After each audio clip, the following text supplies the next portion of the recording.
শাখার লকার থেকে গ্রাহকের ১৫০ ভরি স্বর্ণ গায়েবের ঘটনায় চাঞ্চল্য তৈরি হয়েছে পুরো নগর জুড়ে।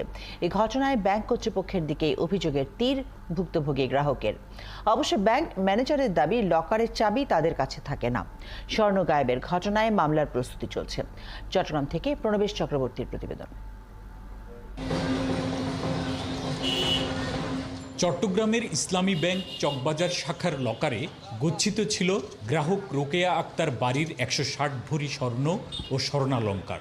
গত ২৯ মে ব্যাংকে গিয়ে তিনি দেখতে পান লকার খোলা লকারে খুঁজে ১১ ভরি স্বর্ণ পেলেও উধাও ১৪৯ ভরি স্বর্ণ।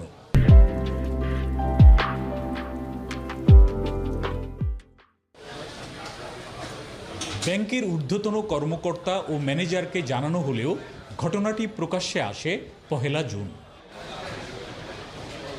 গায়েব হওয়া স্বর্ণের দাম